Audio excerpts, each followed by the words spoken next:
Año a año, los casos de avistamientos de ovnis se incrementan. Cada vez más personas son testigos de fenómenos de este estilo. No hay respuestas, pero es momento de encontrarlas.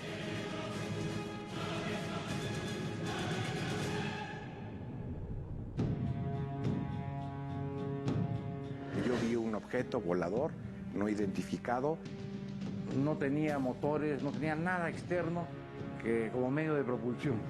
¿Hemos sido visitados por extraterrestres? No estamos solos en el universo. Es inminente el encuentro con los hermanos mayores. No tenemos ninguna evidencia de seres inteligentes en otros mundos. Dicen, es un ovni alienígena. Pues no, no lo es. Pertenece al Comando Especial Secreto de Estados Unidos. Los informes se suceden. Los resultados no parecen salir a la luz.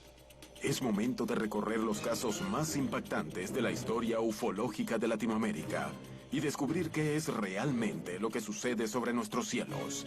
La incógnita está a punto de develarse.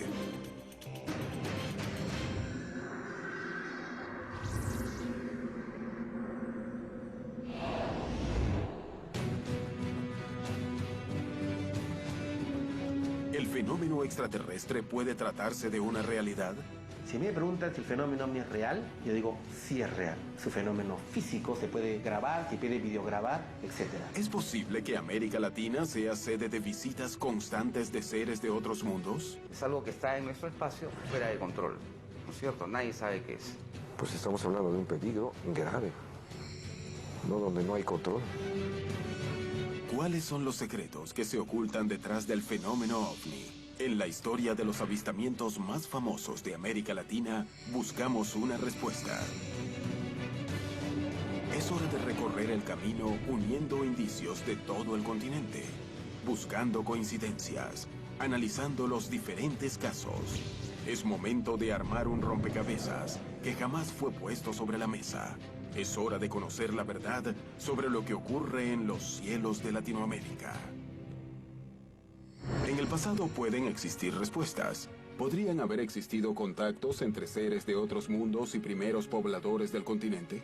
El mundo andino y su visión mítica, su visión religiosa, es una visión que permite definir que existe un puente de unión y de enlace entre ese mundo terreno, ese mundo del aquí y del ahora, con un mundo cósmico.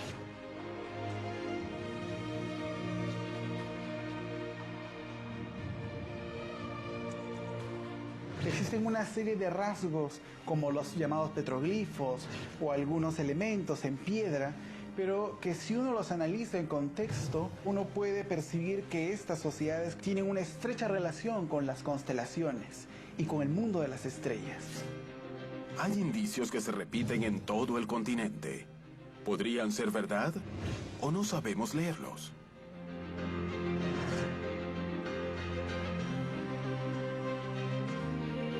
Desde el supuesto astronauta hallado en la ciudad maya de Palenque, en México, hasta las inexplicables figuras del desierto de Nazca, en Perú, las pistas se esparcen por todo el continente y solidifican las dudas de los investigadores. Resulta muy difícil el poder establecer esta relación con extraterrestres y las antiguas civilizaciones. Sin embargo, sí hay algunas cuestiones que deberían de ser analizadas más profundamente.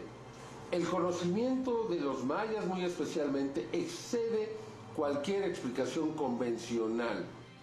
O fue heredado de otra civilización que desconocemos muy antigua de la Tierra, o bien es un conocimiento que viene de fuera.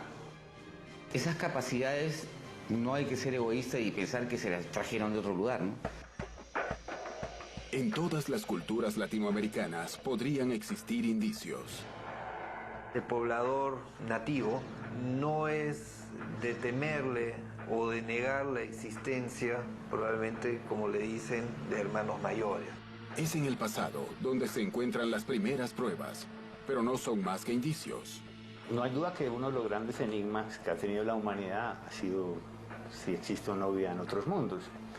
Tal vez junto con el origen mismo del mundo y el origen de la vida, el tercer gran enigma es si estamos solos o no en el universo. todas esas cosas no nos podemos negar o taparnos los ojos y pensar de que no existen. Tenemos que estudiarlas. Y tenemos también que diseñar una política de Estado, pero no como Estado, sino como humanidad hacia afuera, una exopolítica. La exopolítica es una ciencia nueva. Es la ciencia de las relaciones entre las civilizaciones inteligentes y el multiuniverso. De todas las interacciones que tenemos con otras civilizaciones. Y está documentado que muchas civilizaciones visitan la Tierra. Así que a todos nos afecta la ciencia de la exopolítica.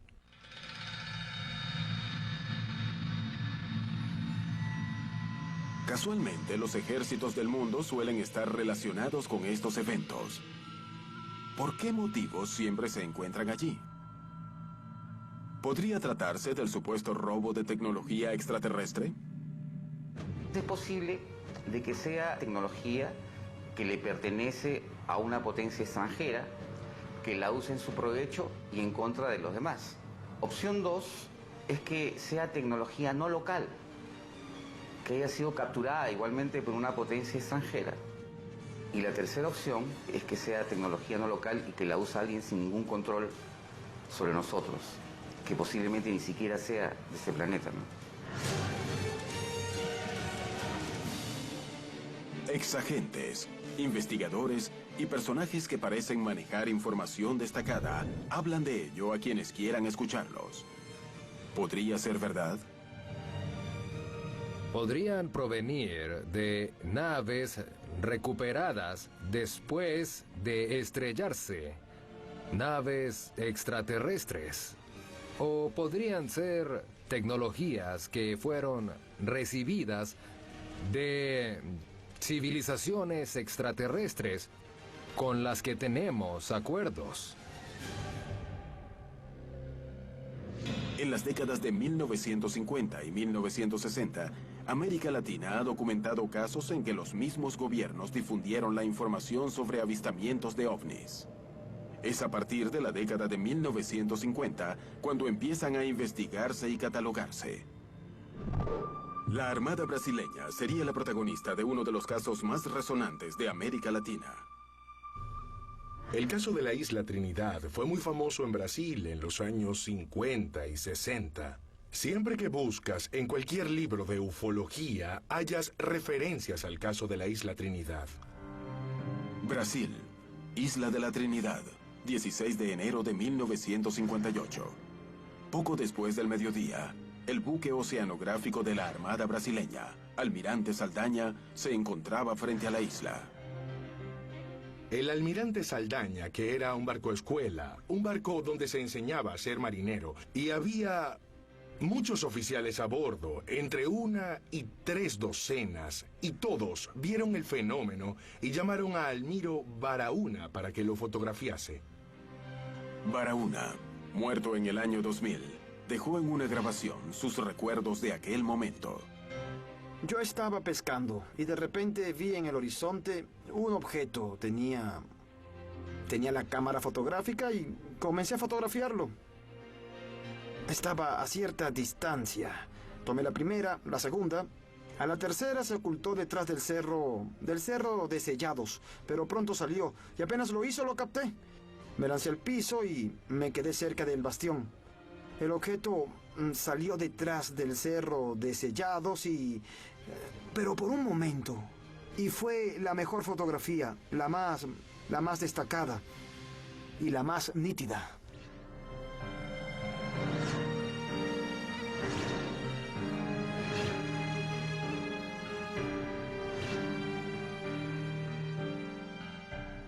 Las fotografías fueron reveladas en el propio barco, supervisadas por el comandante. No podían ser falsificadas. A pesar del nerviosismo que se apoderó de la tripulación y de él mismo en ese momento, él logró accionar la cámara fotográfica 6 veces, intentando documentar el ovni. Él tenía la certeza de que por lo menos en 4 oportunidades de los 6 intentos, había logrado fotografiar en diferentes posiciones aquel objeto no identificado. Y cuando las fotografías fueron reveladas y mostradas a los oficiales presentes, todos concordaron en que lo que mostraban era exactamente lo que fue visto minutos antes. Rápidamente la noticia tomó estado público y la Marina decidió realizar una investigación del caso. No solo fueron analizadas las fotografías, sino que se oyeron los testimonios y se analizaron, y el propio Barahona fue llamado varias veces. El avistamiento de la isla de la Trinidad fue tan importante que el Congreso elevó al Poder Ejecutivo un pedido de informe que tuvo que ser respondido por el entonces presidente, Juscelino Kubitschek. El presidente entonces era Juscelino Kubitschek y tuvo conocimiento de las fotografías. Gracias a cómo fueron tomadas las fotografías y revelados los rollos, a la cantidad de testigos y a los peritajes realizados, el caso de la isla de Trinidad gozaba de una gran credibilidad. Es algo totalmente singular en la ufología mundial, pues no hay ningún otro caso en el que algo parecido se haya repetido ni de cerca.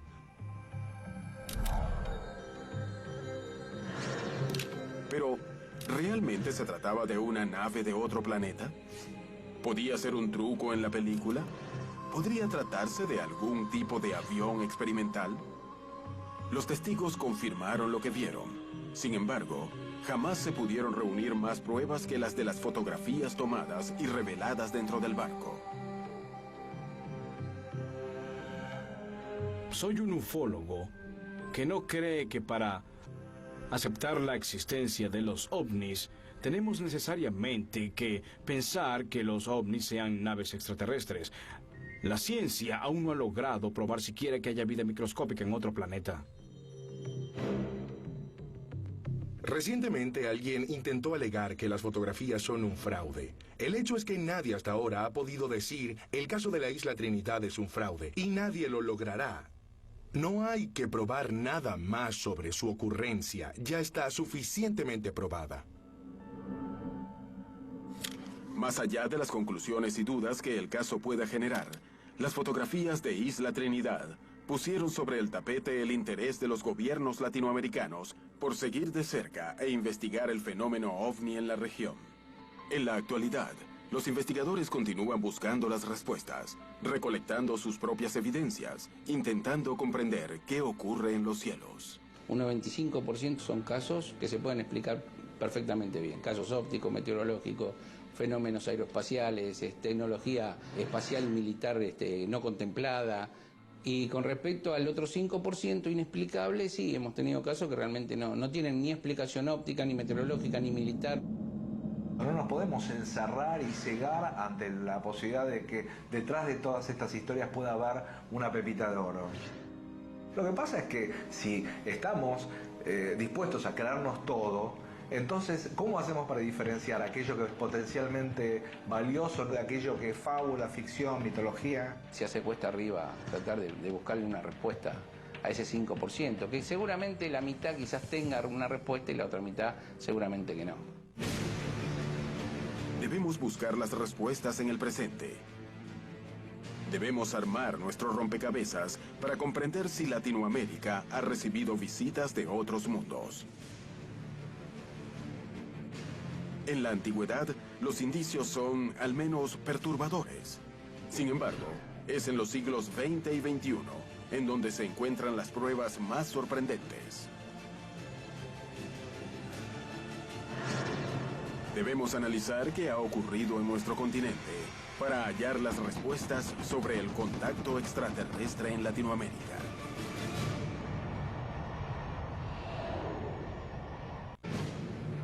¿Qué son realmente las luces que se ven en nuestro continente? ¿Los gobiernos de Latinoamérica guardan información que no han publicado? ¿Suponen algún tipo de peligro para los cielos y para las personas? Hasta mediados de la década de los 60, los organismos oficiales compartían los casos. Sin embargo, algo cambió repentinamente. El caso de Arsencio Bermúdez es uno de los casos más impactantes en la historia de extraterrestres de Colombia, pero también uno de los más curiosos. Es el mito de la ufología colombiana. Es uno de los casos más antiguos porque este caso fue el 4 de julio del año 1969. Esa noche, Arsencio Bermúdez se encontraba en su finca a 50 kilómetros de Bogotá. Y estaban unos parientes, estaba una prima y los sobrinos de ella, y estaban con la linterna haciendo clave Morse. Cuando de repente algo extraño sucedió.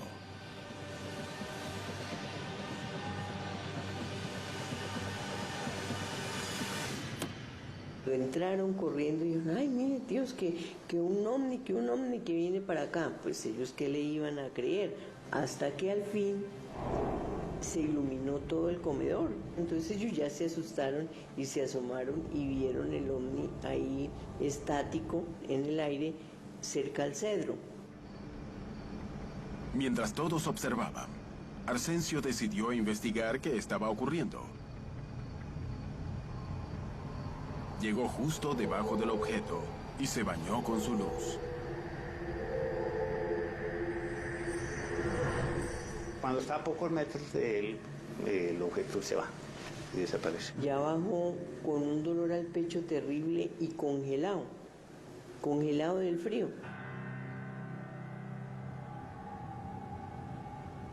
El médico lo vio, dijo, no, pues es como una infección intestinal, toca ponerle suero.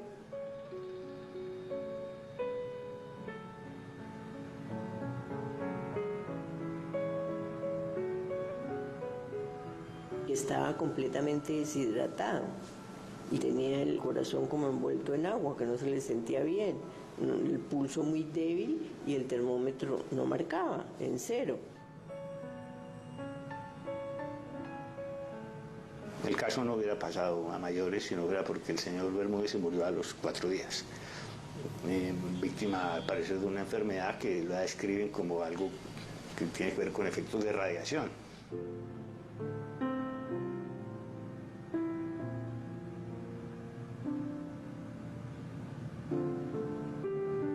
Arsencio Bermúdez murió sin que nadie pudiera hacer nada. Sin embargo, el misterio continuó. Ya después entonces hizo contacto de la APRO, que es una dependencia de la NASA. Entonces dijeron que si era posible llevarse el cadáver de mi tío, que lo necesitaban para hacer unos estudios allá de la APRO. Pero el hermano de mi papá no quiso dar permiso. Sin embargo, 5 años después, el cuerpo había desaparecido. Mucha especulación alrededor del caso, inclusive se menciona que vinieron unos expertos de Estados Unidos que se robaron el cadáver, cosas por el estilo. Hay después algo de folclore en esto, pero el hecho real es que eso fue así. Ya tuvo una profusión mediática en esa época bastante grande.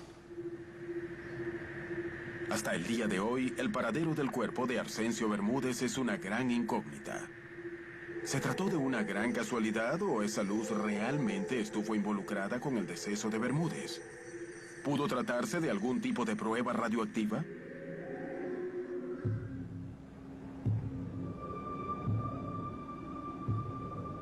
Hoy, la capacidad de análisis para descubrir qué es lo que vuela en los cielos de Latinoamérica ha crecido notablemente.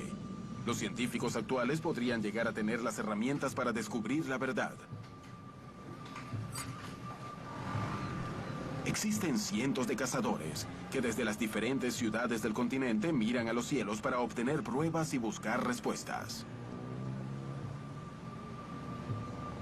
Lentamente, los aficionados que comenzaban a ver objetos en el cielo empezaron a organizarse. Dividimos en grupo, cada quien se divide en las coordenadas, de a 2 al norte, 2 al sur, 4 puntos cardinales, por favor.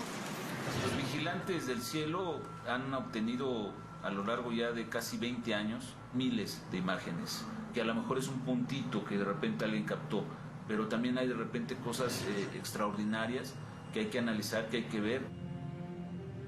Y tratamos de coordinarnos para tratar de grabar un fenómeno a través de 2 o 3 cámaras en el mismo instante y por diferentes zonas. Vamos a la zona del desierto, hemos ido a Tijuana, nos hemos metido ahí 8 o 15 días, y estar ahí observando, ¿no? Estar constantemente con personas viendo al cielo, ¿no? No todos son buenos, no todos son espectaculares, pero ahí están, esperando una respuesta y hablas de objetos voladores no identificados en estas imágenes. Los avistamientos en Latinoamérica han logrado en los últimos años experiencias únicas. Grandes cantidades de personas observando un mismo objeto.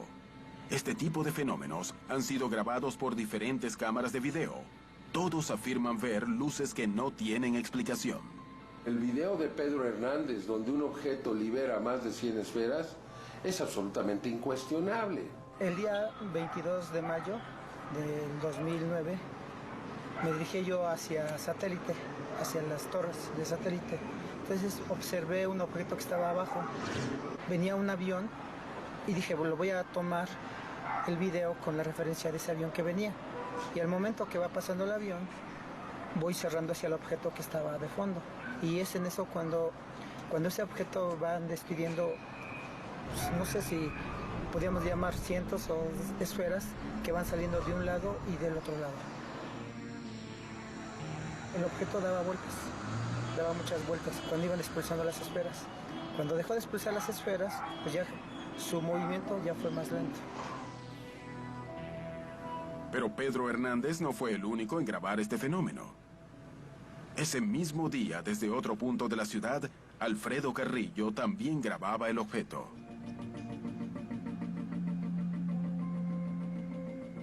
Estaba yo practicando grabando la entrada de los aviones que pasan por el corredor San Mateo, y al estar grabando el avión KLM proveniente de Holanda, me percato de la existencia de un objeto oscuro que estaba flotando.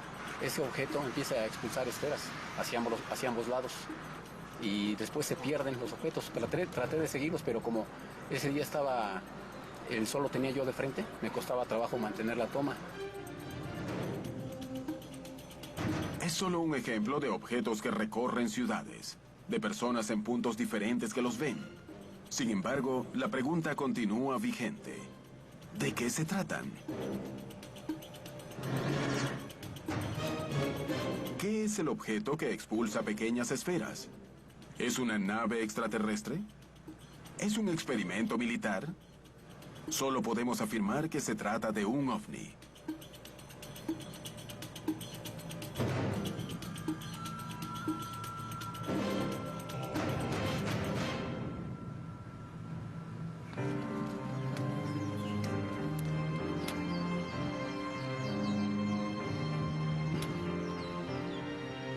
Veo una luz que viene desde el norte y con la cámara la empiezo a filmar y bueno, cada vez empieza a crecer más hasta que bueno, se separa lo que sería mi vertical. Parecería no desplazarse por los medios convencionales. Lo primero que veo es una esfera, que se notaba que no era la estación espacial, no era nada raro ni un avión porque se notaba el núcleo color rosa.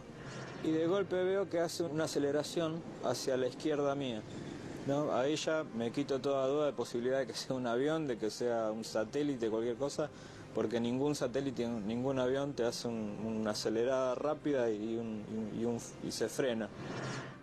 Sorprendentemente, esta región está siendo protagonista de una gran cantidad de avistamientos. 3 esferas de un tamaño importante que se van moviendo muy lento. Y es algo que te provoca una sensación de euforia, miedo también puede ser un poco, y te vienen muchas preguntas a la cabeza. Lo que yo siempre veo es una esfera que se desplaza muy lentamente por el cielo, que tiene comportamiento anómalo en el sentido de que empieza a pulsar y desaparece. La prensa y los investigadores se preguntan qué está ocurriendo. El punto es de qué se trata esto, ¿no es cierto? Se trata de naves terrestres, se trata de naves extraterrestres, son naves, se trata de portales interdimensionales. O sea, hay toda una variedad de teorías y de posibilidades que abundan. Toda esta zona, al estar rodeados, al ser un abanico de bases, es un punto focal del fenómeno ovni. A mí personalmente lo que más me interesa es lo que nos está ocurriendo, cómo nos está uniendo en esta investigación y cómo empezamos a pensar juntos, ¿no es cierto? Las experiencias se dividen entre las que tienen cientos de testigos y otras que son solo individuales. Muchas veces estas experiencias individuales parecen guardar claves para comprender de alguna manera si estos objetos intentan comunicarse. De esta manera le ocurrió a Asís. Él vive en Lima, la capital del Perú.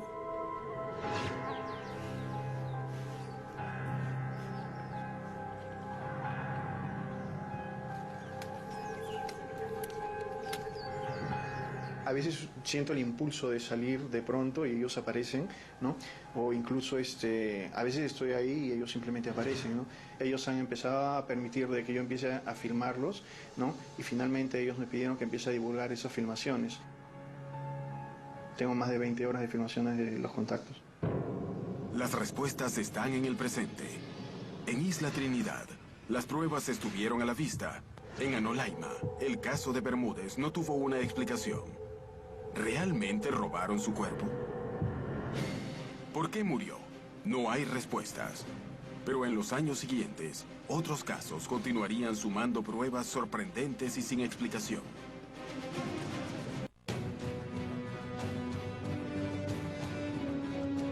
Latinoamérica, a lo largo de su historia, ha sido el centro de cientos de avistamientos extraños. ¿Qué es lo que se ve en los cielos? Vimos algo plateado que se desplazaba en una forma horizontal. Y todo alumbraba como candela. Era una nube, pero como sólida, como si estuviera hecha de acrílico. En esos edificios empecé a ver que algo se movía. Estas extrañas apariciones han sido investigadas por expertos en ovnis y por organismos de diferentes gobiernos. Muchas veces parte de las investigaciones llegan hasta la prensa. Sin embargo, un día la información dejó de difundirse. ¿Cuál fue el motivo para que los gobiernos dejaran de hablar de objetos voladores no identificados? ¿Tuvo que ver con la creación de oficinas para investigar el fenómeno? Estas oficinas OVNI, fundadas a partir de las respectivas Fuerzas Armadas, con el fin de manejar la información que se podría dar en estos países. Y manejo de información implica, digamos, manipular la información, ocultar la información, distorsionar la información y soltarla cuando se crea conveniente. Siempre hubo mucho cuidado al inicio de la ufología brasileña de que hubiese un intercambio de información entre el área militar y civil, cosa que después, desgraciadamente, durante décadas fue eliminado ese tipo de colaboración. Por el tiempo que estuve en servicio, una de las cosas que me tocó hacer fue crear, diseñar y operar la Oficina de Investigación del Fenómeno Aéreo Anómalo. Fue una preocupación que tuvo la Fuerza Aérea en vista de que en esa época había gran actividad y muchos reportes de avistamientos. Cuando se forma la oficina OVNI, lo primero que hacen es convocar a las personas que habían estudiado el fenómeno OVNI, ¿no? Y uno de ellos era yo. Muy poco tiempo, en el año 99 había empezado esta investigación y es ahí donde desarrollo este trabajo que va hasta el año 2005, en el cual se acumuló muchísima información a lo largo de estos 2 años en la OIFA. Estamos siendo en estos momentos testigos de un avistamiento de un objeto aeroanómalo que está totalmente inmóvil encima del Cerro Pilán. Hubo gran cantidad de afluencia de llamadas a diario y eran algunas interesantes, otras eran bizarras, pero sobre todo eran llamadas. Con una cabeza así, una cabeza cónica. Curiosamente, en la actualidad, cuando uno va a la oficina de la OVNI, de la Fuerza Aérea, ellos dicen que no tienen archivos. Todo eso, el contexto un poco claroscuro, hizo que de una manera piense yo que en realidad la formación de esta oficina OVNI, más que esclarecer el tema, funcionan como tapaderas de la información sobre el fenómeno OVNI en el Perú. En Brasil iniciamos un proceso en 2004. Un movimiento para pedir al gobierno que abra sus archivos secretos sobre ovnis y reconozca que existen. Esa campaña tuvo tanta acogida que menos de un año después, los ufólogos que participamos en ella En esa época yo era coordinador de la campaña. Fuimos convocados a una reunión con los militares. Fuimos invitados por los militares para ir a Brasilia y sentarnos a la misma mesa con los militares de la Fuerza Aérea, que nos abrieron sus archivos, pero no podían permitir que esos archivos fuesen copiados y mostrados a la sociedad. Y nuestro objetivo era que el fenómeno fuese conocido y que los archivos fuesen abiertos para la sociedad y no solo para nosotros. A nivel oficial siempre tenemos una negativa, siempre usamos los casos que podemos darle explicación, los que no tienen explicación quedan guardados en un cajón y después off the record nos reconocen un montón de cuestiones. Alfred Webre, exfuncionario del gobierno americano de Jimmy Carter, ha decidido contar su versión. Cuando fui futurista en el Instituto de Investigación de Stanford, propusimos un estudio de comunicación extraterrestre por el gobierno de Jimmy Carter. Este sería el primer estudio civil científico de comunicaciones extraterrestres en la historia de Estados Unidos. Desafortunadamente, el Departamento de Defensa intervino para detener el estudio y creemos que esa intervención ocurrió porque nuestro estudio habría descubierto programas secretos de contacto con humanos que el Departamento de Defensa de Estados Unidos tendría con varias civilizaciones inteligentes extraterrestres.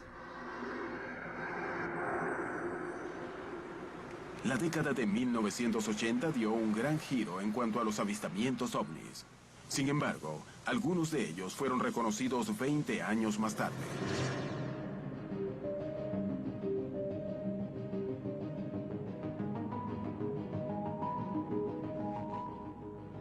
Arequipa, Perú, 12 de abril de 1980. En la base aérea La Joya, en el sur de Perú, más de 2.000 militares divisaron lo que parecía ser un globo aerostático. Los oficiales pensaron que podía tratarse de un globo colocado allí para espiar las nuevas armas. Tenía 1.800 testigos que estaban atentos a la maniobra. Estuve yo y estuvieron 2.000 personas más viéndolo. Ese día me encontraba en el escuadrón aéreo de las 4:30 de la mañana esperando el trabajo con los militares. Me llegó la orden del comando de que derribe un globo que estaba al final del campo, que brillaba un poco por el reflejo del sol.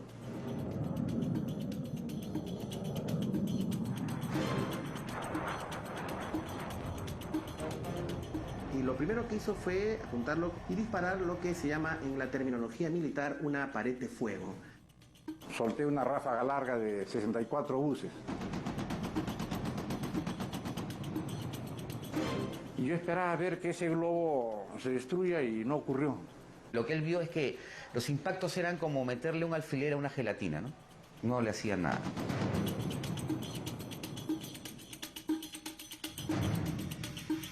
Y de lo que estaba estático, inició un alejamiento ascendiendo y a velocidad.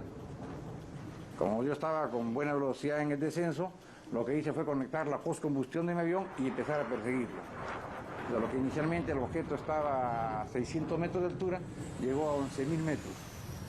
Yo lo estaba persiguiendo a un promedio de 900 kilómetros por hora. Yo no podía alcanzarlo y él tampoco se alejaba más. El objeto hizo algo que viola las leyes de la física. Paró en seco. Esquivé, volví a tomar posición de puntería y cuando uno está por llegar a la distancia de disparo de los cañones, cerca a los 200 metros, el objeto que estaba detenido hizo un ascenso súbito, como de 1.000 metros. Y mi avión ya quedó, ya si vos a apuntarlo, me esquivó.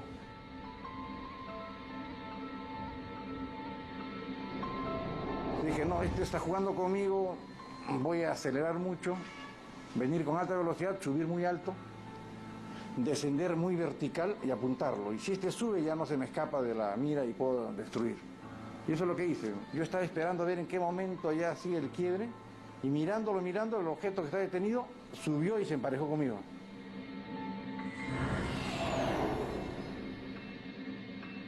Se me encendió la luz de indicadora de bajo nivel de combustible, porque había estado todos esos minutos con la postcombustión conectada consumiendo gran régimen de combustible.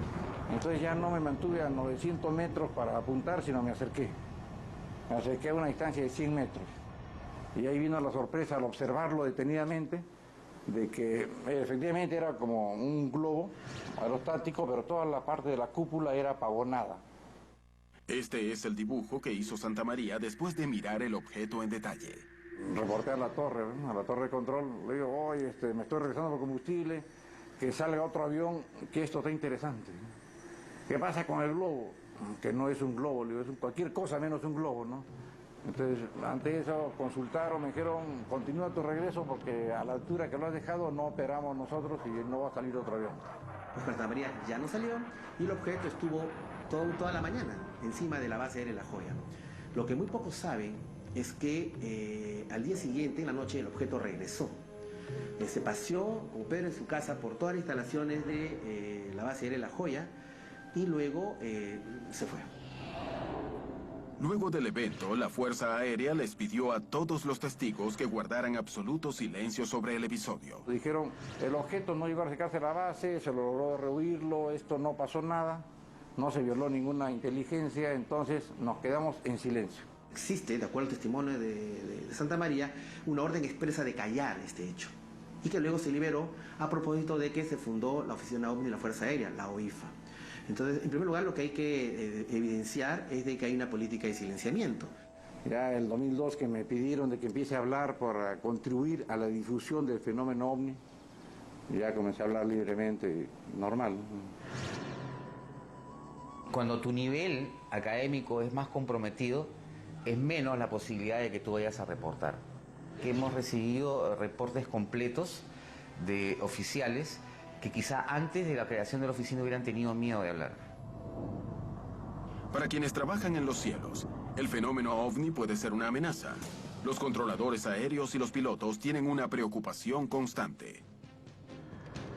El Servicio de Control de Tránsito Aéreo tiene como finalidad establecer la diligencia entre las operaciones aeronáuticas, la vigilancia de que éstas se lleven a cabo dentro de un parámetro seguro. Y mi trabajo es precisamente observar. Y es cuando empiezas a cavilar y te das cuenta que el fenómeno es tremendamente peligroso. Pero la preocupación principal era la posibilidad de que estas actividades pongan en peligro las operaciones aéreas en general y sobre todo la soberanía, ¿no? Un avión siempre se va a comportar como un avión. El fenómeno no se comporta igual. Vira muy rápido, simple y sencillamente no hay aviones que vuelen en reversa. Y pues si tú juntas todo esto y lo pones en la aviación, en un área terminal donde existe muchísimo tráfico, donde la separación de las aeronaves es de 30 segundos, pues estamos hablando de un peligro grave. Un país tiene que ser dueño de todo lo que tiene. Y así como hay un límite marítimo, hay un límite en el espacio también. Pues estamos hablando de algo que sí, que si en el ámbito general no es bien aceptado, no reconocido, pues te deja vulnerable, ¿no? en el ámbito profesional. Los casos en Latinoamérica abren interrogantes. Algo extraño sucede. ¿Pero qué es exactamente? Ante la menor sospecha de un satélite espía, la Fuerza Aérea Peruana ordenó atacar. Sin embargo, sus armas fueron inútiles. ¿Quién nos observa? ¿Por qué? En todo el continente, personas armadas con cámaras de video empezaban una cacería de imágenes.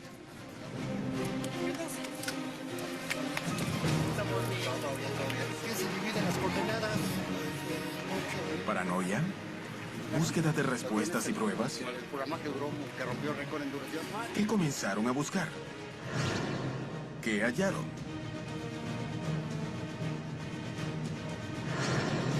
Pero con la llegada de cientos de casos, inició un nuevo desafío. Poder diferenciar los videos que realmente tenían imágenes valiosas para la investigación de ovnis.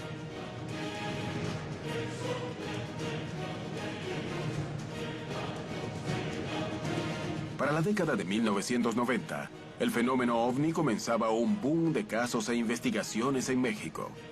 Todo comenzó cuando tras un eclipse observaron a los cielos de otra manera. El 11 de julio de 1991 ocurrió un eclipse de la serie Saros en México. Es un eclipse de 6 minutos con 54 segundos. Es uno de los más largos y uno donde se aseguraba que había una profecía de los mayas que quedó ahí inscrita en el Códice Dresde, donde se aseguraba que regresarían los señores de las estrellas. Ese día miraban al cielo observando un eclipse, cuando algunos objetos comenzaron a aparecer. Y es a partir de ese eclipse que comienzan a generarse una gran cantidad de avistamientos y el interés de la sociedad mexicana en darle seguimiento y saber en primera instancia qué era lo que estaba sobrevolando las grandes ciudades. Desde el eclipse de sol de 1991 se vive una gran oleada. Nos dimos cuenta de que estaba un grupo, una nueva generación de jóvenes que nos impactamos ante eso que estábamos viendo.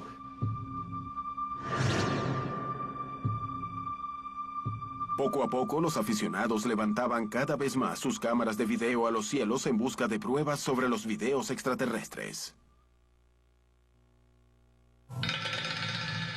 Después del eclipse, un hecho natural reforzaría el interés de los mexicanos por mirar a los cielos. 21 de diciembre de 1994. A 55 kilómetros de Ciudad de México se encuentra el volcán Popocatépetl. Es el volcán en actividad más cercano a la capital del país azteca, lo que lo convierte potencialmente en uno de los más peligrosos del planeta.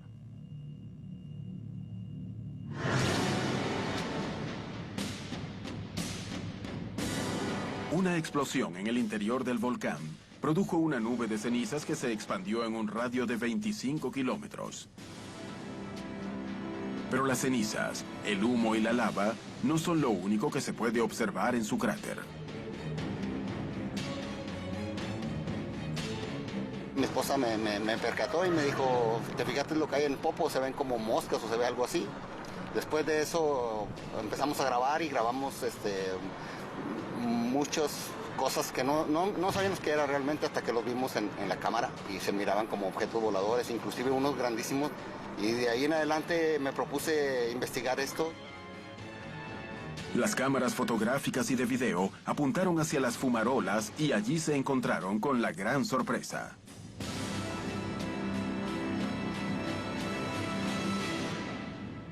¿O sabes qué? Vi que se metió hacia el cráter del volcán. Oye, ¿cómo que se metió al cráter del volcán? Y sí, ves las imágenes y efectivamente se captó eso. Los avistamientos en el volcán Popocatépetl se han convertido en los últimos 20 años en uno de los fenómenos ovnis con más interrogantes en toda Latinoamérica.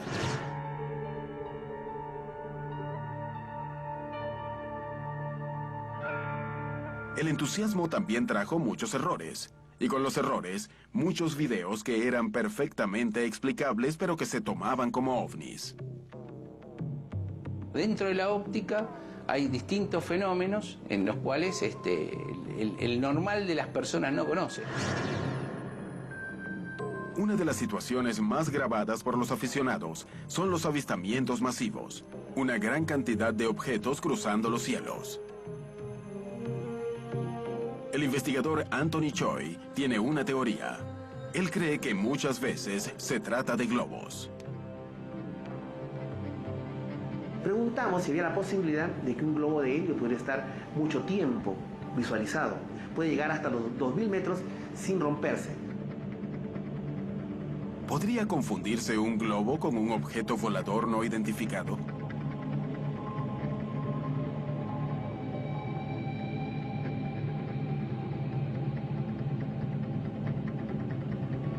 Cuando lanzan globos, la gente se confunde pensando que es un ovni, ¿no? Cuando realmente es el desconocimiento de saber de que habían lanzado algo.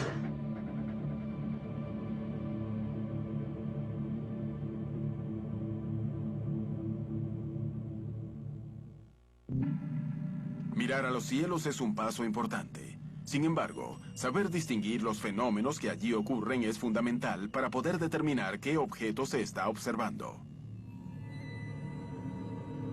Generalmente confunden mucho los brillos bastante excepcionales de los planetas cuando están en el horizonte. Centellas, meteoritos, cometas y satélites. Desde hace unos 15 años, con el montaje de la Estación Espacial Internacional, se han multiplicado estos avistamientos debido a que la Estación Espacial Internacional ya está completa y ya es más brillante que incluso el planeta Venus. En la Sierra tenemos muchos eventos en los amaneceres y atardeceres porque tanto el sol, la luna y algunos brillos muy intensos se reflejan en los nevados y en forma de pantalla se reflejan también en las nubes y hay movimientos bastante interesantes y realmente el que no está instruido realmente cree que son movimientos de naves bastante extrañas. Cuando clasificamos OVNI no significa necesariamente que validamos que sea una nave de origen extraterrestre, ¿no? Simplemente por falta de data o por mala información no podemos decir exactamente lo que es. Gracias a la mitología que se formó alrededor de aquellos objetos que no se podían identificar, permaneció a lo largo de las décadas esta idea de atribuirle a un objeto que no podés identificar un origen extraterrestre. La creación de organismos oficiales destinados a investigar las denuncias de la población civil revela la importancia y el incremento de la presencia OVNI en la región y pone de manifiesto que los gobiernos reconocen que algo está sucediendo en los cielos. Ha habido un incremento en el número de gobiernos que han hecho públicos sus archivos sobre ovnis y extraterrestres. Hasta ahora 30 o unos 40 gobiernos han publicado sus archivos. Y hay organizaciones exopolíticas en gran parte del mundo.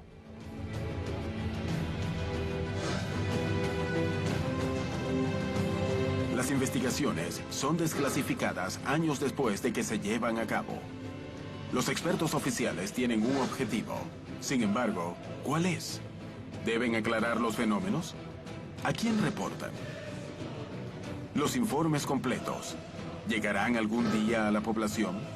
El rompecabezas comienza a armarse. Contactos militares, interés gubernamental, objetos recuperados. ¿Quién está detrás de todo ello? Para finales de la década de 1990, se darían algunos de los casos más resonantes de los avistamientos ovnis modernos en toda la historia de Latinoamérica. Cientos de grabaciones, miles de testigos, situaciones inexplicables. Todos estos datos giran en torno a los avistamientos ovnis en el mundo en general y en América Latina en particular.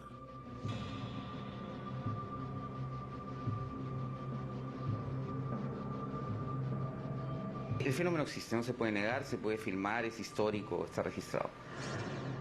Cada vez se producen más avistamientos en la región. Cientos de testigos ven y graban los mismos fenómenos desde lugares alejados, confirmando que se trata de una realidad que está sobre nuestros cielos. El nivel de secreto difícilmente es sorteado por los investigadores, especialmente cuando diferentes organismos entran en acción. Cuanto mayor es el caso, mayor es el esfuerzo de las personas por negarlo. Mientras más impactante, más se esforzarán por refutarlo. Si bien para la década de 1990, los civiles habían levantado sus cámaras al cielo para cazar a estas luces y objetos, un caso que ocurrió en el estado brasileño de Minas Gerais dejó un sabor extraño en la historia de los avistamientos del continente. Para algunos, se trató del caso más importante de la historia. Para otros, una exageración. Y existe una tercera posición. El caso de Varginha sigue siendo el secreto militar mejor guardado en Brasil. 20 de enero de 1996, ciudad de Varginha, Minas Gerais, Brasil. Varginha era hasta ese momento una ciudad tranquila, pequeña, y sus habitantes conocían el fenómeno OVNI como en cualquier otra región del planeta. Pero a partir de aquel día, todo cambiaría para siempre. Sin ninguna duda, es uno de los mejor documentados y por el mayor número de personas y fue objeto de una investigación ufológica única en todo el mundo. El sur de Minas Gerais es considerado, en el mundo, una de las regiones con mayor índice de apariciones. Tenemos relatos y registros que deben ser bien estudiados y filtrados para que sepamos si realmente son fenómenos aún no explicados o fenómenos naturales y artificiales conocidos. Todo comenzó cuando 3 jóvenes caminaban de regreso a sus casas. Era más o menos poco después de las 4. Estábamos bajando por un camino. Yo tenía un poco de miedo por ese camino. Sucedió que vimos una cosa extraña que no sé lo que era. La primera reacción que tuve fue correr, irme de allí, porque no sabes si es bueno, si es malo, o si te hará alguna cosa.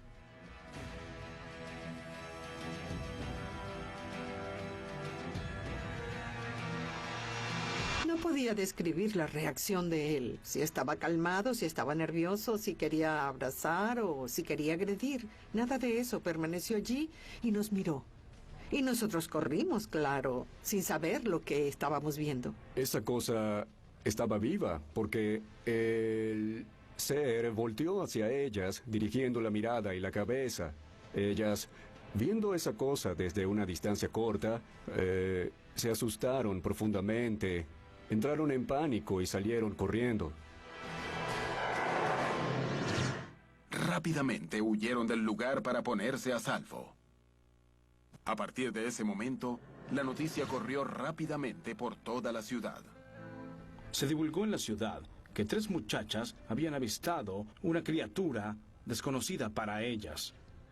Lo que vi fue que era marrón, de ojos rojos, piel aceitosa. Estaba agachado, pero no sé qué era aquello que yo vi. Ellas no estaban muy vinculadas a asuntos de ufología o de extraterrestres. Dijeron que era algo malo, algo que relacionaron con un demonio por causa de su religiosidad o por su cultura. La historia de las niñas apenas sería el comienzo de un caso mucho más complejo.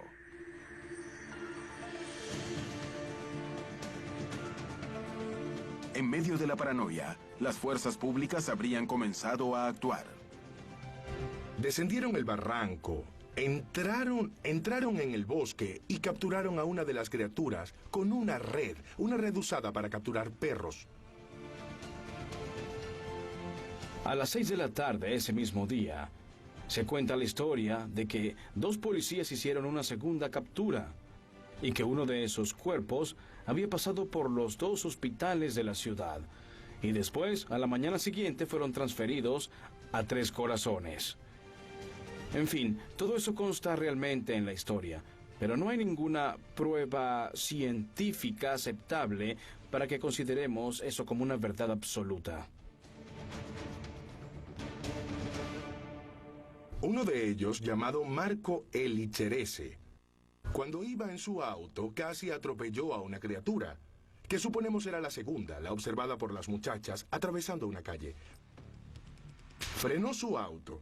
Marco Elicerese salió del auto, entró en el bosque y capturó a la criatura con sus propias manos, sin usar guantes, sin ningún tipo de protección. Él no había sido alertado, nadie le había avisado de los peligros que podría correr. Colocó a la criatura en su auto y se dirigió al hospital que queda en el centro de Varginha. Marco Elicerese falleció cerca de 3 semanas después de una infección generalizada de septicemia.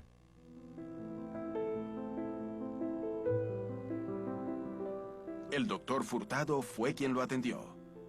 Él recuerda cómo fue ese momento.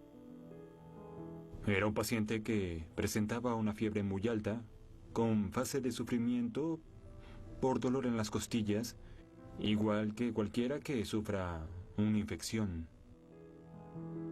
Los médicos del hospital intentaban salvarlo. No sufría de ninguna inmunodeficiencia adquirida que conozcamos. Pero antes de morir, le hizo una confesión.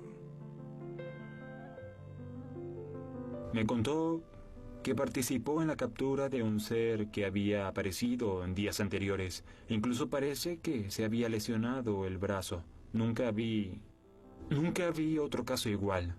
De esa forma no.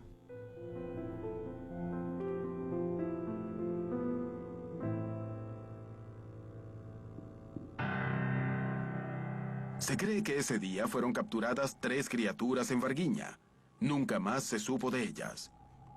Algunos vecinos afirman haber sido testigos de movilizaciones extrañas durante esos días. El lunes estábamos en la calle y vi un convoy de 3 camiones militares que se dirigían a 3 Corazones. Las fuerzas militares negaron el incidente desde el primer momento. Ese militar describió de manera detallada las maniobras aparentemente vinculadas al descubrimiento, que fueron hechas para disimular la verdad, que al final de cuentas se relacionaba el contacto con una criatura muerta de origen no terrestre. Afirmar hoy en día que fueron capturadas criaturas por el cuerpo de bomberos, por la policía militar y por el ejército, como consta en la historia del caso, yo no puedo hacer esa afirmación, pues no tengo pruebas para mostrar.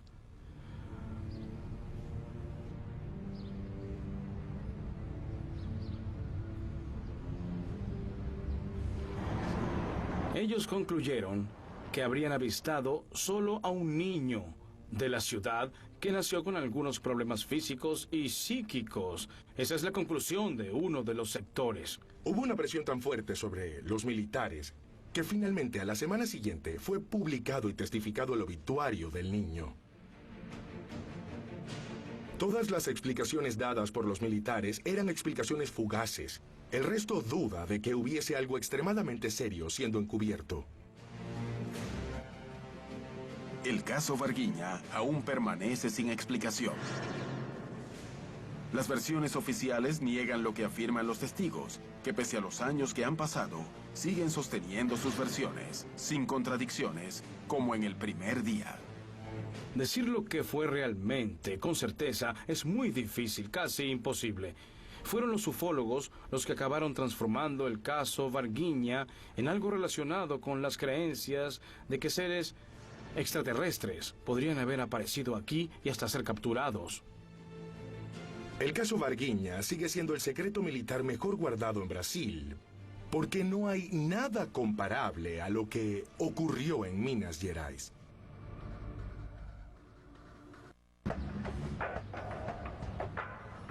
Los casos se acumulan en la historia de América Latina. Una explicación es necesaria. Poco a poco se va desarrollando y armando el rompecabezas de los casos más impactantes y reveladores. Tan solo un año después de los sucesos ocurridos en Varguiña, una nueva prueba impactante aparecía, esta vez en México.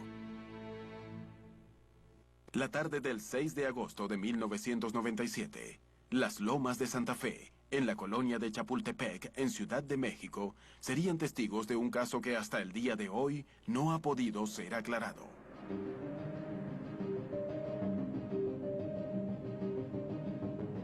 Llegó un video con una carta anónima, con un nombre ahí falso, y un video que en primera instancia yo pensé que no era verdadero.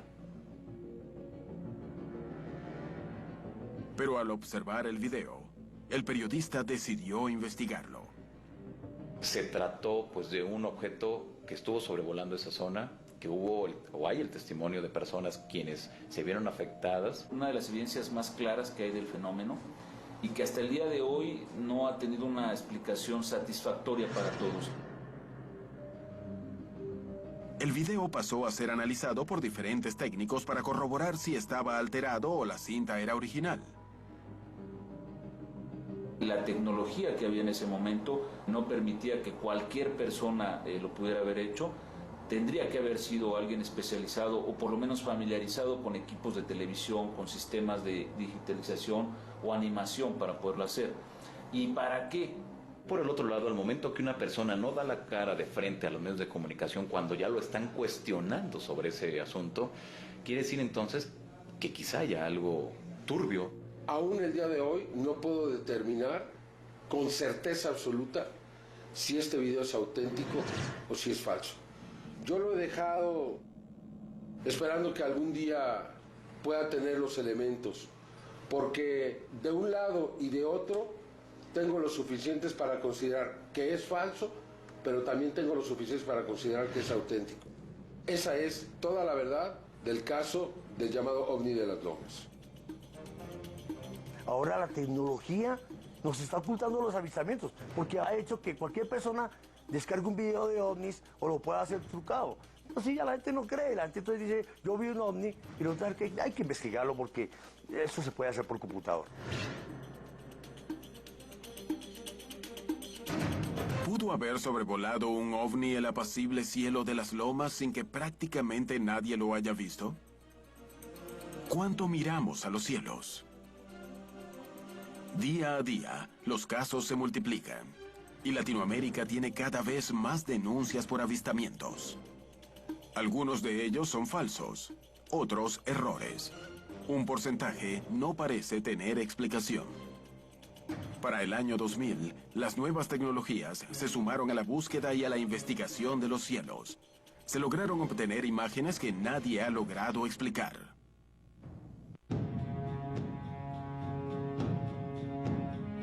¿El fenómeno ovni es real?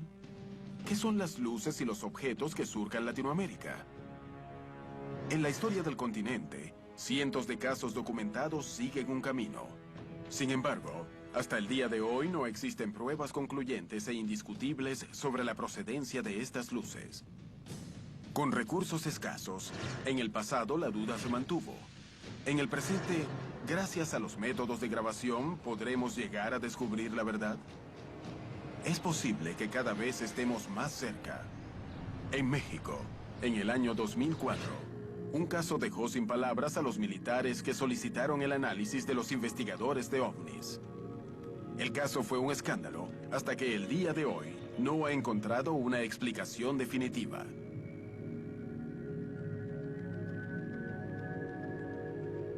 El 5 de marzo de 2004, un avión de la Fuerza Aérea Mexicana sobrevolaba la región de Campeche, al sur del país, buscando actividades ilícitas en los cielos de México. Para esta tarea estaban grabando con cámaras infrarrojas. En este video vemos unas luces extrañas que son videograbados en la modalidad del FLIR o del infrarrojo con una cámara FLIR. Un punto, ahí está. Exactamente atrás de nosotros. Es correcto, ahora está a las 7 de nuestra posición con 10.5 millas. Arribita de nosotros está. Así es. ¿Cuántas millas? A 1 milla, 2 millas de Carmen. Lo raro es que trae una punta adelante, un puntito adelante. Son 10, 11 objetos. Son muchos objetos. Ahí van. Y van a una velocidad, pero 1, 2, 3, 4, 5, 6, 7, 8 en la pantalla. ¿Por qué nos vienen siguiendo?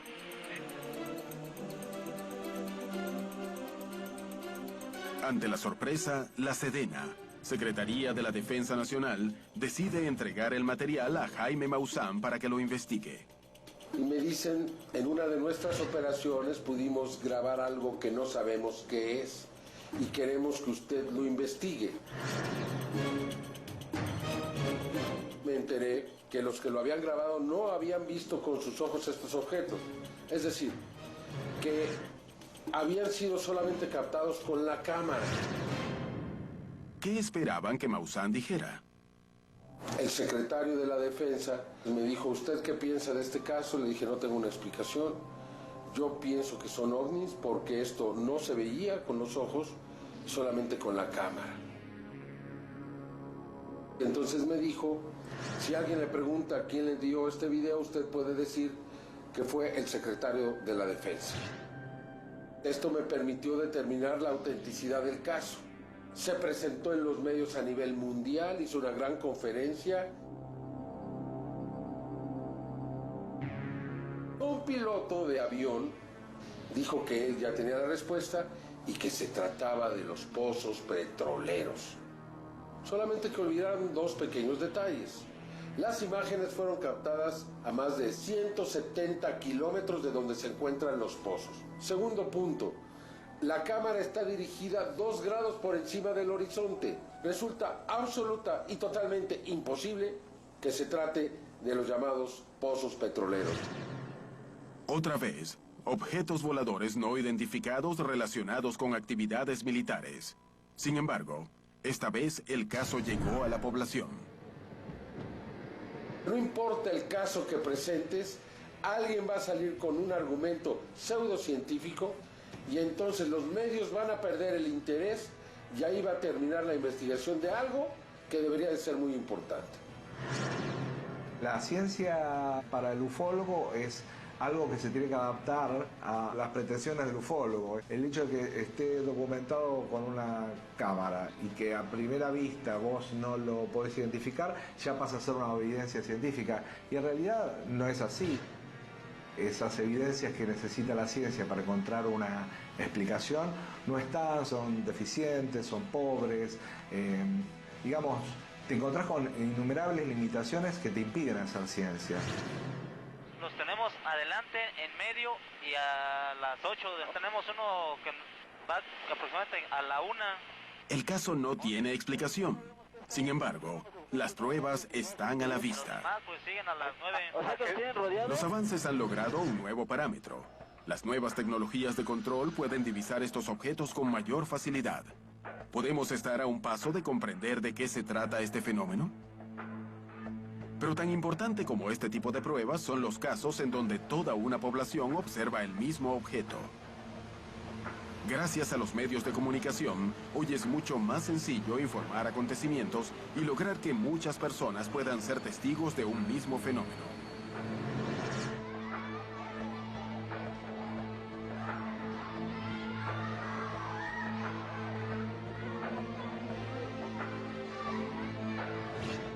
Así sucedió en Nopsa, un municipio colombiano del departamento de Boyacá, en Colombia. El avistamiento de un ovni no dejó dudas, al menos entre los vecinos que fueron testigos.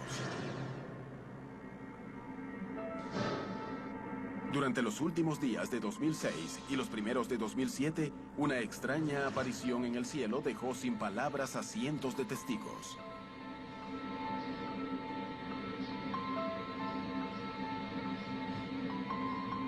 Dos y media de la tarde aparece un elemento muy brillante, parecía una estrella, pero pues por las horas uno dice ¿qué será, no? Y llamó mucho la atención. Uno de los testigos fue el propio intendente de la localidad. Era un día no laborable porque era un domingo y estaba pues en mi casa. Y un amigo me llamó y me contó que estaba mirando en el cielo algún objeto extraño. Yo me asomé en la ventana y efectivamente vi ese objeto extraño, demasiado extraño en el cielo. Y me di cuenta que en las puntas estaba de plateado. Cuando la cara plateada daba hacia el sol, él inmediatamente pues irradiaba, como al estilo un espejo, irradiaba un rayo de luz. El fenómeno duró más de 2 horas y fue visto desde otros puntos del municipio. Y ya después empezó a moverse lentamente, empezó a desplazarse, ya no quedó suspendido en el cielo, sino empezó como a desplazar hacia el norte del municipio y estando allí de pronto, de una forma fugaz, desapareció. Mientras todos miraban al cielo, algunos pobladores buscaron sus cámaras y también apuntaron hacia allí. El propio municipio decidió impulsar una investigación para comprender de qué se trataba. Nos llama la alcaldía de Nopsa, el alcalde Ramiro Barragán, y nos dicen que están apareciendo objetos en el cerro que se llama Cruz de Aranda, y lo ve todo el pueblo. Tras algunos meses de trabajo, se sacaron las primeras conclusiones. En el video pude deducir que no hay truco, es una cosa absolutamente normal, se ve muy clara la luz del día, el desplazamiento de cielo, no tiene problema, no ve uno nada que lo lleve a pensar que alguien modificó o cambió la estructura ni nada. La gente decía, es una sonda, es un satélite. A partir de la publicidad exacerbada de un caso o de una persona que afirma tener evidencias, pruebas de la presencia de ovnis en su barrio, se genera un fenómeno más bien social alrededor de esa persona, ¿no? Y de contagio. Y la población comienza a contarle a otra persona, se juntan 2 o 3 personas y comienza a haber una visión colectiva. Uno puede contar lo que sus propios sentidos le permiten establecer. Ahora, ¿quién me asegura a mí realmente que estos sentidos están reflejando lo que es la realidad? Hasta el día de hoy, es imposible saber qué ocurrió en medio de las montañas de Boyacá. ¿Histeria colectiva? ¿Es posible que todo el pueblo haya visto algo que no existía? Lo más sorprendente fue descubrir que no fue la primera ni la última vez que sobre los cielos de Nopsa se observaron estas extrañas luces. La gente también vio hace muchos años, cuando no existía ningún medio técnico para probar ni para grabar, historias muy parecidas. Lo que pasa es que en aquellas épocas se referenciaba era a cosas del demonio, a cosas del diablo. Y por eso, pues, incluso existe en el municipio una serie de sitios en lo más alto de las montañas, en donde hay instaladas o hay construidas unas cruces hechas hace más de 100 años por los párrocos que existían en aquella época, por los religiosos, con el propósito de espantar al demonio. ¿Qué significan todos estos casos? ¿Por qué Latinoamérica es testigo constante de avistamientos ovnis? ¿Algo está por ocurrir? Si el ejército y las autoridades locales buscan explicaciones, ¿significa que la verdad hay que encontrarla en esferas superiores? Si existe una verdad sobre el fenómeno ovni, es en la actualidad, gracias al conocimiento previo, el uso de tecnología y las herramientas de análisis en donde podremos hallarla. ¿Hay manera de entender qué ocurre en los cielos de Latinoamérica? Los últimos casos pueden marcar el camino a seguir. En la actualidad, las modalidades de búsqueda de fenómenos extraterrestres han cambiado. La tecnología colabora, pero también genera grandes confusiones. ¿Cuántos errores son responsabilidad de los avances especiales?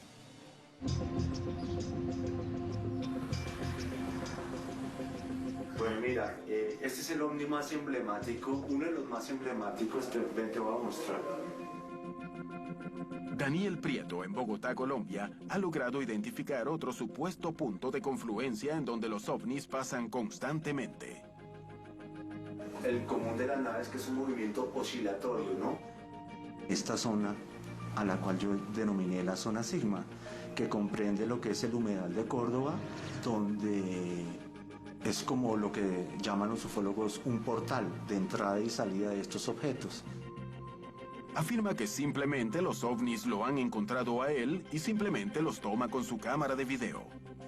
He grabado más de 40 avistamientos con mi cámara y unos han sido, siento que son programados y otros casuales, debido a que yo siempre cargo una cámara de video portátil.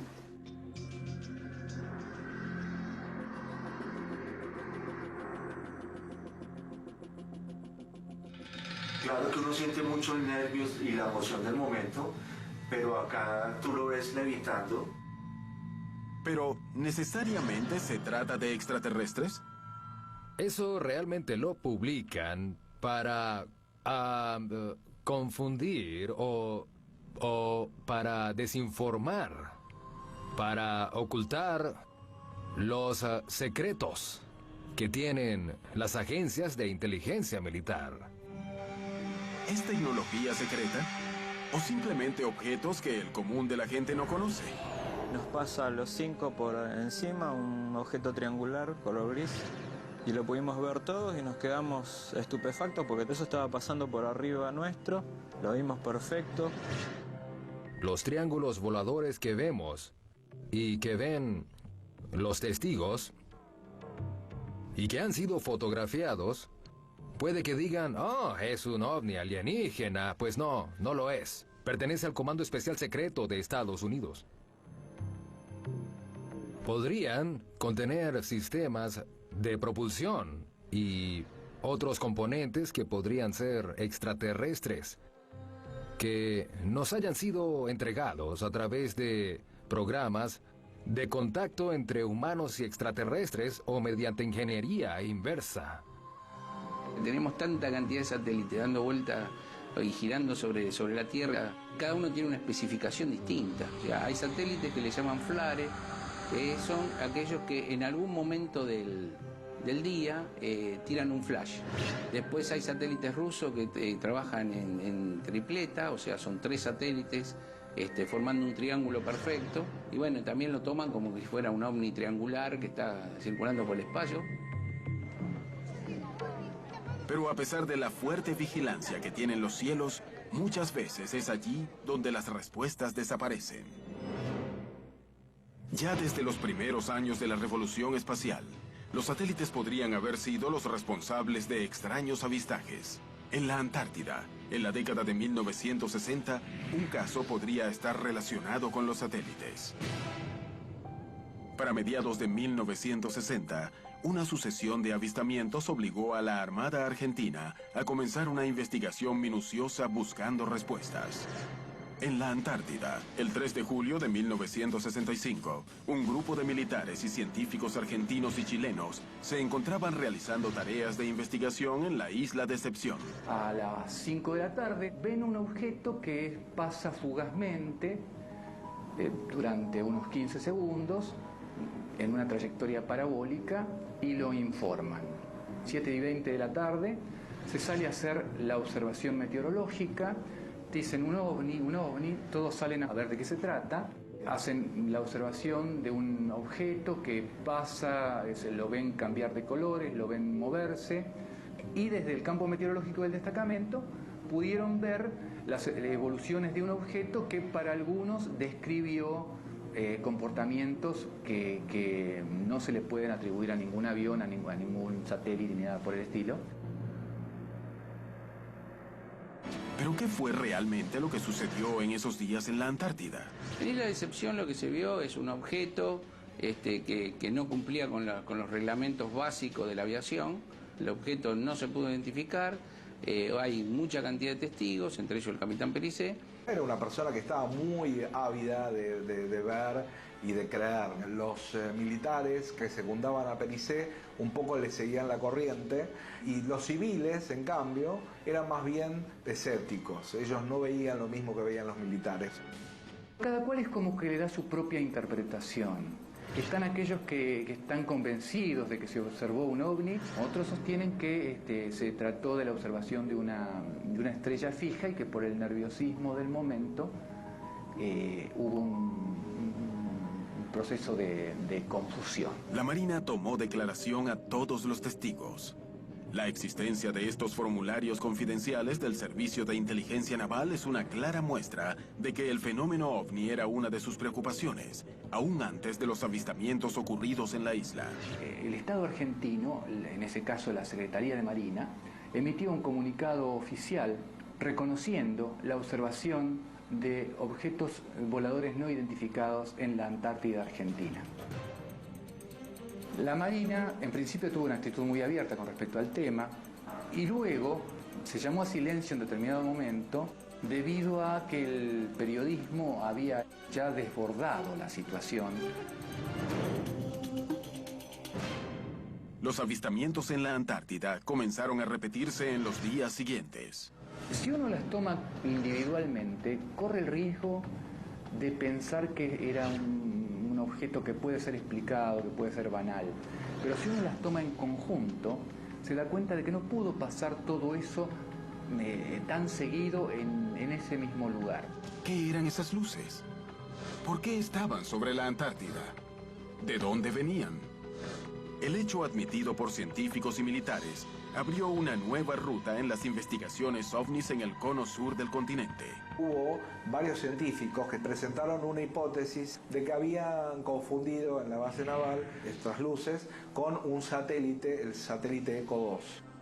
Jamás pudo determinarse exactamente qué ocurrió en la isla, Beriza y sus hombres estaban seguros que se trató de un ovni. Mire, señor, hay algo ahí afuera desusado. Venga a ver. Fuimos testigos de las evoluciones de este fenómeno. Pero si hubo alguna conclusión oficial, esta jamás salió a la luz. El caso de Isla Decepción es un misterio hasta el día de hoy. La calidad de los testigos y las investigaciones de la Marina intentaron encontrar una respuesta. Podría haberse tratado de un satélite. Sin embargo, nadie ha podido asegurar esta hipótesis. Un hallazgo en la actualidad podría llegar a cambiar la perspectiva sobre el contacto extraterrestre en América. Puede tratarse de un error o la momia de Andahualillas posee la clave sobre el contacto extraterrestre. Un cuerpo momificado hallado en el año 2009 podría llegar a ser la clave para descifrar este enigma. Se llama Waiki porque en quechua quiere decir hermano. ¿Qué secretos guarda la momia Andahualillas? Yo he descubierto muchísimas cosas en el distrito de Huaro y Andahualillas. Ahí es donde encontré la tumba que ya había sido disturbada. El cuerpo hallado en las cercanías de Cusco confunde a los antropólogos. Con 50 centímetros de largo, la mollera abierta como un bebé, los dientes de adulto y la extraña forma del cráneo. Su forma no parece ser la de un humano. No hay cronología entre la fontanela que está abierta, que se cierra al año, y la dentadura de adulto. El Waiki, a simple vista, se aleja de la fisionomía humana. ¿Podría tratarse de un cadáver extraterrestre?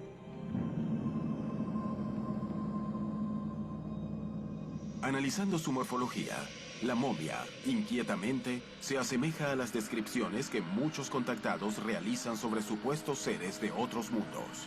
Nos encontró a nosotros un grupo de Oklahoma de ufólogos que describen a los seres extraterrestres al tipo del Waiki. Las características coinciden totalmente con lo que ellos dicen. Comparado con el cráneo de un ser humano normal, las diferencias son evidentes.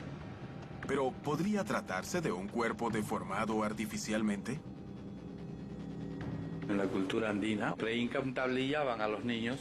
Nada que ver con el Waiki, ¿no? Él tiene la cabeza triangular y tiene el frontal abombado, al igual que el occipital. Entonces quiere decir que no le han entablillado. Los huesos son muy delgaditos. Si fuera enano, tendrían gruesos y deformados. Porque eso es lo que produce el enanismo, ¿no? En este caso son delgaditos y muy finos los huesos de él, lo que demostraría que es parte de su estructura sin ninguna deformación anómala, ¿no? Los estudios sobre la momia de Andahualillas podrían llegar a sorprender a la comunidad científica de todo el mundo. Pero si realmente se tratara de un cuerpo extraterrestre, ¿qué diferencias podríamos encontrar? Las leyes físicas y naturales son universales.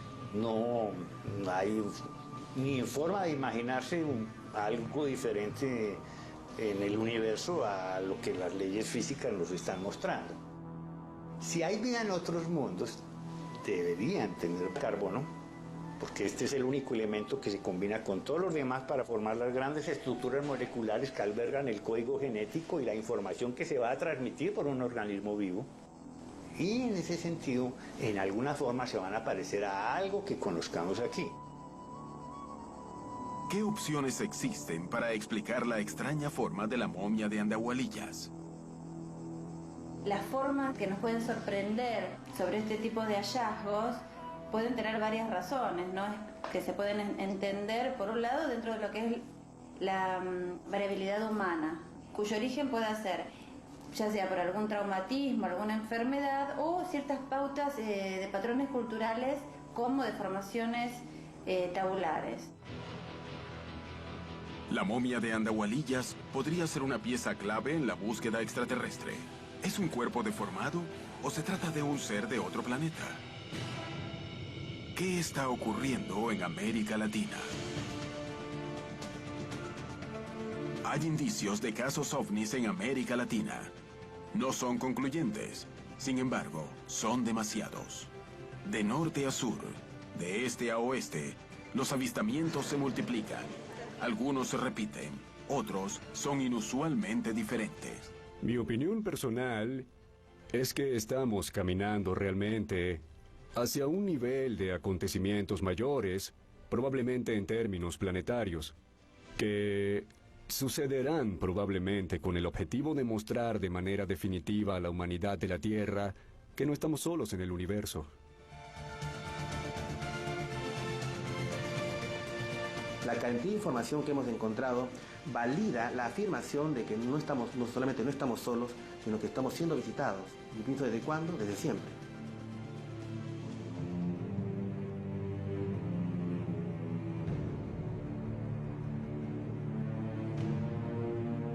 El ser humano busca respuestas a través de la fe, esto que responde integralmente todo, o a través de la ciencia, el conocimiento, lo empírico. Me parece que lo importante es preguntarse.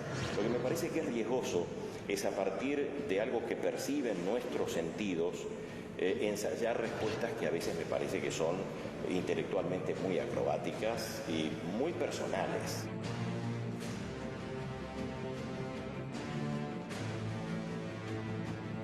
Nos parece difícil desde el punto de vista de la ciencia que estas visitas sean una realidad. Además, hay una máxima científica que afirma que a grandes afirmaciones, grandes evidencias. Y la afirmación de que estamos siendo visitados por seres de otros mundos en platillos voladores es una gran afirmación.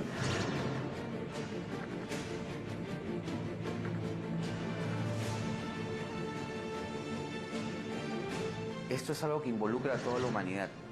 Entonces, tenemos que preocuparnos, tenemos que estar listos, porque hay que tomar la decisión de que si existe esto y no es de acá, los esperamos con los brazos abiertos o con el fusil en la mano, ¿no? Si no, pregunten a los incas, ¿no? ¿Cómo les fue? Una manera de entender el fenómeno ovni es expandir nuestras conciencias, abrir nuestros corazones y, sobre todo, vigilar los cielos. Estamos frente a una de las grandes preguntas de la humanidad, y su respuesta podría cambiar para siempre nuestra existencia. ¿Hay vida en otros mundos? ¿Nos visitan? ¿Qué son todas las pruebas que se han recolectado? ¿Son todas falsas? ¿Para todas hay una explicación? Jamás hubo tantos testigos como en los últimos años. ¿Hay un mensaje para nosotros en los cielos? ¿Algo está por ocurrir? ¿O simplemente son parte del anhelo humano por siempre llegar más allá?